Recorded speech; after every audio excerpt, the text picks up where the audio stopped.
एक सड़क हादसे में 36 वर्षीय डांसर सुधींद्र की सड़क दुर्घटना में मौत हो गई। जी हाँ, हुआ ये था कि वह अपनी मारुति सुजुकी इको में जा रहे थे। तभी रास्ते में गाड़ी में खराबी आ जाती है, तो वह उसी खराबी की जांच कर रहे थे। तभी एक ट्रक ने उन्हें जोरदार टक्कर मार दी। ये हादसा सीसीटीवी फुटेज में कैद हो गया, जिससे ट्रक चालक को बाद में गिरफ्तार कर लिया गया। पुलिस के अनुसार ट्रक चालक ने नींद आने का बहाना बताया है। अगली बड़ी न्यूज देख लेते हैं कि गाजियाबाद में संपत्ति बैनामा कराने वालों के लिए एक जरूरी खबर है। जो उत्तर प्रदेश में हैं, उनके लिए 8 नवंबर से 11 नवंबर तक बैनामे नहीं होंगे, क्योंकि स्टैंप एवं रजिस्ट्रेशन विभाग का सर्वर स्थानांतरित किया जाएगा। इससे ऑनलाइन पंजीकरण बाधित रहेगा। महानिरीक्षक निबंधन ने पत्र जारी कर जानकारी दी है। सर्वर स्थानांतरण से रजिस्ट्री कराने वालों को सुविधा होगी। अगली बड़ी न्यूज देख लेते हैं कि अमित शाह ने बिहार चुनाव को महत्वपूर्ण बताते हुए कहा कि राजग पिछली बार के दुष्प्रचार से सबक लेकर पूरी तैयारी से उतरा है। उन्होंने विश्वास जताया कि राजग 160 से ज्यादा सीटें जीतेगा। अमित शाह ने जंगल राज की याद दिलाते हुए कहा कि इसके खात्मे के बाद ही विकास संभव है। उन्होंने गरीबों के लिए चलाई जा रही योजनाओं का उल्लेख किया और राजद पर जंगल राज की संस्कृति को बढ़ावा देने का आरोप लगाया। अगली बड़ी न्यूज देख लेते हैं कि छत्तीसगढ़ के बिलासपुर में मंगलवार शाम 4 बजे पैसेंजर ट्रेन ने खड़ी मालगाड़ी में जोरदार टक्कर मार दी। ट्रेन टकराने के कारण 10 यात्रियों की मौत हो गई। दुर्घटना में 25 से अधिक लोग घायलों हुए हैं। विभिन्न अस्पतालों में उपचार के लिए भर्ती कराया गया है।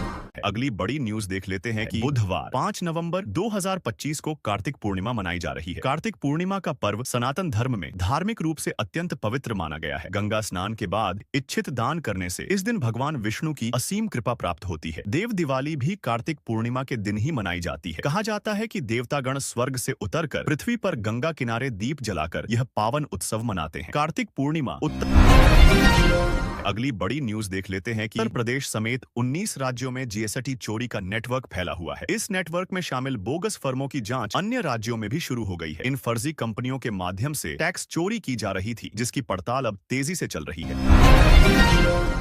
अगली बड़ी न्यूज देख लेते हैं कि भारत और इजराइल के बीच मंगलवार को एक महत्वपूर्ण समझौता हुआ है। दोनों देशों के प्रतिनिधियों ने एक एमओयू पर हस्ताक्षर किए हैं। दोनों देशों के बीच हुआ यह एमओयू रक्षा साझेदारी को और मजबूत करने के लिए है। दोनों देशों के बीच 17वीं संयुक्त कार्यकारी समूह की बैठक आयोजित की गई। इस बैठक के दौरान एमओयू पर हस्ताक्षर किए गए।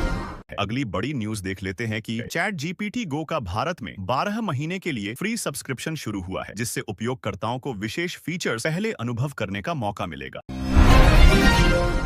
अगली बड़ी न्यूज देख लेते हैं कि स्कूल असेंबली के लिए आज की प्रमुख खबरों में यह भी शामिल है कि देश के 12 राज्यों में 5 नवंबर को भारी बारिश का अलर्ट जारी किया गया है, जिससे स्कूलों, कार्यालयों की छुट्टी या शेड्यूल प्रभावित हो सकते हैं।